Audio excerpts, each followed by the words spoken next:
এদের সর্বোচ্চ চাহিদা যে একটা মসজিদ আর একটা মাদ্রাসা পেলেই হবে। এই কারণে তারা দুনিয়া আখেরাত ওইভাবে না বোঝার কারণে, তাদের ওস্তাদগণের এবং তাদের সিলেবাসের দোষের কারণে তারা ফতোয়াবাজি এখন করছে একামতে দিনের বিরুদ্ধে। এরাই শুধু চার দেওয়ালের মাঝে এইটাকেই মনে করেছে এইটাই দুনিয়া।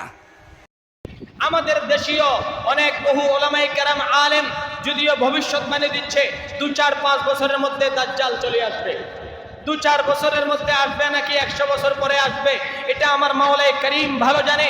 আমার আল্লাহ বলে লা তাকুমুস সাআ হাত্তা ইয়াকুলা আল্লাহ আল্লাহ ফিল আরদি, যতদিন পর্যন্ত আল্লাহর জমিনে আল্লাহ আল্লাহ শব্দটা বলার মতো মানুষ থাকবে ততদিন পর্যন্ত আল্লাহ কিয়ামতে কুবরা আলামতে কুবরা গুলা দেখাবে না।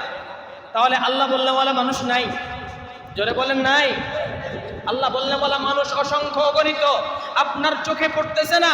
হ্যাঁ, 4 দেওয়ালের ভিতরে রাতের বেলা আল্লাহর কুদরতি কদমের মধ্যে সেজদার মধ্যে কান্না করনেওয়ালা অগণিত, আল্লাহ ডাকনেওয়ালা 4 দেওয়ালের মধ্যে আছে, ঠিক কিনা? 4 দেওয়ালের মধ্যে আছে। অথচ আমাদের দেশীয় এক শ্রেণীর আলেম না বুঝার কারণে বলে 4 দেওয়ালের ভিতরে কিছু আলেম থাকে তারা কিছু বুঝে না, দুনিয়া আখিরাত বুঝে না। আরে 4 দেওয়ালের ভিতরে আল্লাহ বলনেওয়ালা থাকলে দুনিয়া থাকবে, আর যদি আল্লাহ বলনেওয়ালা না থাকে আল্লাহ এই দুনিয়াকেও রাখবে না। তোমার নেতৃত্ব আর তোমার এই ক্ষমতা, তোমার রাজনীতি আল্লাহ বলনেওয়ালা আছে এই জন্য তোমার নেতৃত্ব চলতেছে।